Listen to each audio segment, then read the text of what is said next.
नमस्कार साथियों, चहल एकेडमी के इस ऑनलाइन प्लेटफॉर्म पे आप सभी का स्वागत है। जैसा कि आपको पता है कि प्रतिदिन ज्योग्राफी का सेशन लेकर के हम आप लोगों के सामने हाजिर होते हैं और उसी कड़ी में आज हमारा ये अगला लेक्चर है। पहला क्वेश्चन है, humidity is measured by which of the following instruments, यानी आर्द्रता निम्नलिखित में से किस उपकरण से मापी जाती है। तो आपको पता है कि आर्द्रता मापने के लिए हम लोग यूज करते हैं हाइग्रोमीटर। चलते हैं हम लोग नेक्स्ट क्वेश्चन पर साथियों। नेक्स्ट जो हमारा सवाल है, बोल रहा है humid heat is experienced in summer when the weather is, यानी गर्मियों में उमस भरी गर्मी का अनुभव होता है जब मौसम साथियों इसका सही आंसर हो जाएगा मगी, यानी कि उमगी। उमगी क्या होता है कि जब आकाश में क्लाउड छाया हुआ रहता है और टेरेस्ट्रियल रेडिएशन ऊपर की तरफ नहीं जा पाता है, तो उस घटना को ही हम लोग मगी बोलते हैं। चलते हम लोग थर्ड क्वेश्चन पर। थर्ड हमारा क्वेश्चन है, the relative humidity of region is low when, यानी किसी क्षेत्र की सापेक्ष आर्द्रता कम होती है जब, यानी तब कम होगी जब इसका तापमान अधिक होता है। साथियों जब टेम्परेचर आर हाई, हमने आपको बताया है कि रिलेटिव ह्यूमिडिटी क्या होता है कि जो कैपेसिटी है विंड का, टेम्परेचर है यानी कि कैपेसिटी है विंड का वाटर वेपर को होल्ड करने का, और उसमें प्रेजेंस ऑफ वाटर वेपर कितना है, इसके अकॉर्डिंग ही किसी भी जगह का रिलेटिव ह्यूमिडिटी तय होता है। चलते हैं हम लोग नेक्स्ट क्वेश्चन पर, और आज का हमारा चौथा क्वेश्चन है साथियों, amount of rain depend on, यानी वर्षा की मात्रा किस पर निर्भर करती है। आपको पता है कि वर्षा की मात्रा जो निर्भर करेगी साथियों वातावरण में आर्द्रता की, यानी ह्यूमिडिटी इन एटमॉस्फेयर पे, ह्यूमिडिटी इन एटमॉस्फेयर पे।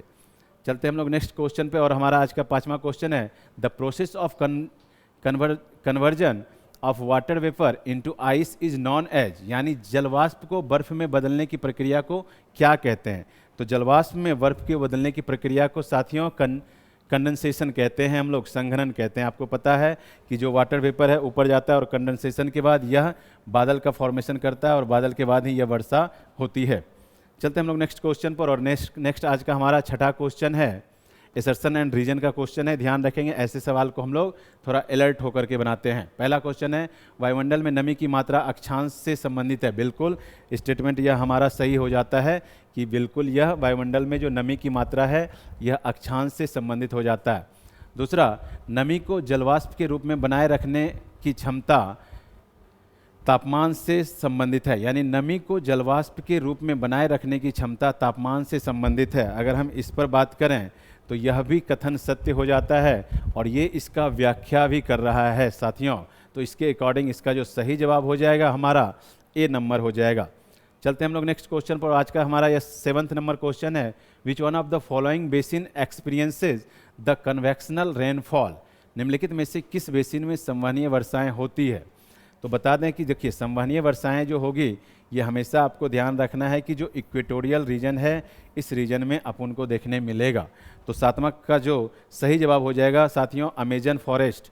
अमेजन आपको पता है कि ब्राज़ील में है और यहीं से इक्वेटर जो है जाती है, या फिर इक्वेटर जाती है बोलें, या फिर इस रीजन से इसके ऊपर से जो इक्वेटर का लाइन है वो जाती है, इसलिए यहाँ पर अमेजन फॉरेस्ट एवरग्रीन फॉरेस्ट है और काफ़ी ज़्यादा बड़ा घना जंगल है, और यहीं पे संवहनीय वर्षाएं भी देखने को मिलता है अपने को। चलते हम लोग नेक्स्ट 8वां नंबर सवाल में।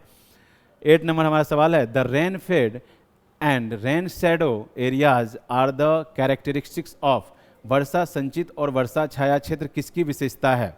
तो ध्यान रखना है कि देखिए वर्षा संचित और वर्षा छाया क्षेत्र यह जो विशेषता है साथियों यह हो जाता है पर्वतीय वर्षा का। आपको हमने ओरोग्राफिक रेनफॉल बताया है कि किस प्रकार से एक तरफ से वायु आती है और इसके सहारे ऊपर चढ़ती है और यहाँ कंडेंसेशन होता है और फिर बारिश होती है, और इधर वाला एरिया जो है रेन शैडो एरिया हो जाता है।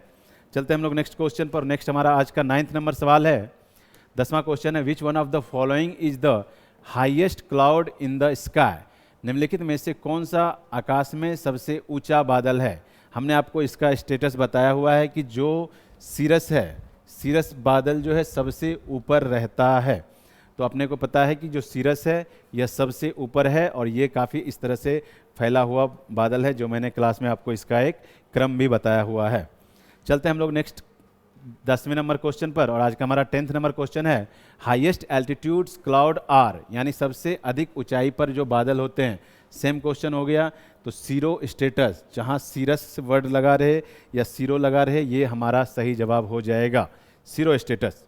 चलते हम लोग नेक्स्ट क्वेश्चन पर, और 11वां नंबर आज का हमारा सवाल है साथियों, बोल रहा है what is meant what is meant by the term nimbus regarding clouds, यानी बादलों के संबंध में निम्बस शब्द का अर्थ क्या है। अब देखिए निम्बस शब्द जो है साथियों ये हमेशा आता है बारिश के संबंध में, यानी सीधा बोलने तो बारिश इमिनेंट यानी बारिश आसन्न के संबंध में निम्बस वर्ड का प्रयोग किया जाता है। चलते हम लोग नेक्स्ट क्वेश्चन पर। Which one of the following type of cloud is often accompanied bye heavy rain. तो निम्नलिखित में से किस प्रकार के बादल अक्सर भारी वर्षा के साथ आते हैं। देखिए ये क्लास में हमने आपको कराया है कि जो भारी वर्षा के साथ आएगा साथियों उसको ही बोलते हैं क्यूमुलो निम्बस। ठीक है, तो इसका सही जवाब हो जाएगा साथियों ए नंबर। चलते हैं हम लोग नेक्स्ट क्वेश्चन पर और हमारा आज का 13th नंबर सवाल है clouds are the result of, यानी क्लाउड्स किसका रिजल्ट है। तो अभी हमने आपसे बात किया कि क्लाउड्स जब भी बनेगा तो ये बनता है कंडेंसेशन से, संघनन के बाद ही कंडेंसेशन का प्रोसेस होता है जिससे क्लाउड फॉर्मेशन होता है।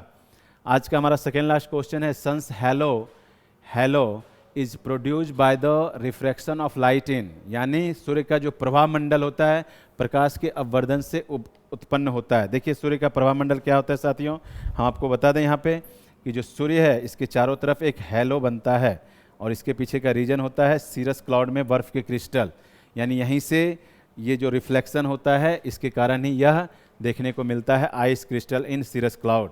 चलते हैं हम लोग नेक्स्ट क्वेश्चन पर। आज का हमारा 15th नंबर क्वेश्चन है, बोल रहा है which one of the following statement आज करेक्ट, यानी इनमें से कौन सा स्टेटमेंट सही है। तो अपने को देखना है कि 15 नंबर में जो सही स्टेटमेंट है सीमस इसी को बोलते हैं, cirrus clouds are composed of a ice crystal, बिल्कुल सही है, यानी ये सीमस नहीं ये सीरस होगा ज़्यादा सही।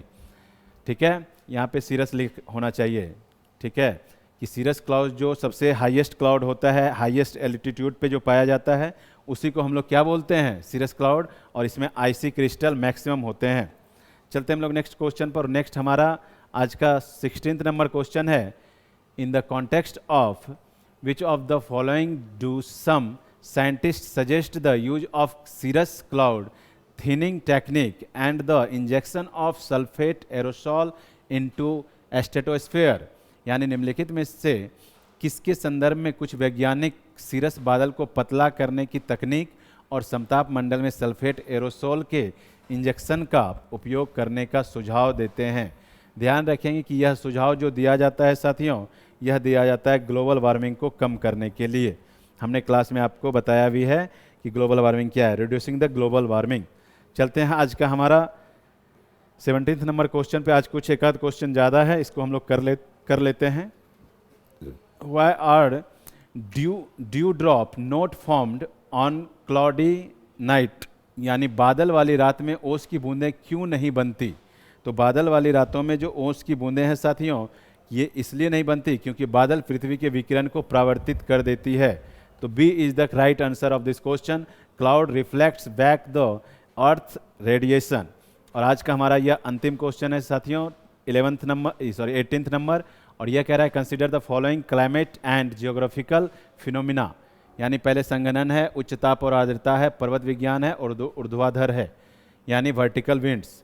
अब इनमें से किस घटना के कारण वज्र बादल का निर्माण होता है, यानी thunder cloud developed occurs due to which of this phenomena, यानी इनमें से कौन कौन होगा। थंडर हमने आपको बताया भी है क्लास में कि थंडर किस प्रकार से जनरेट होता है।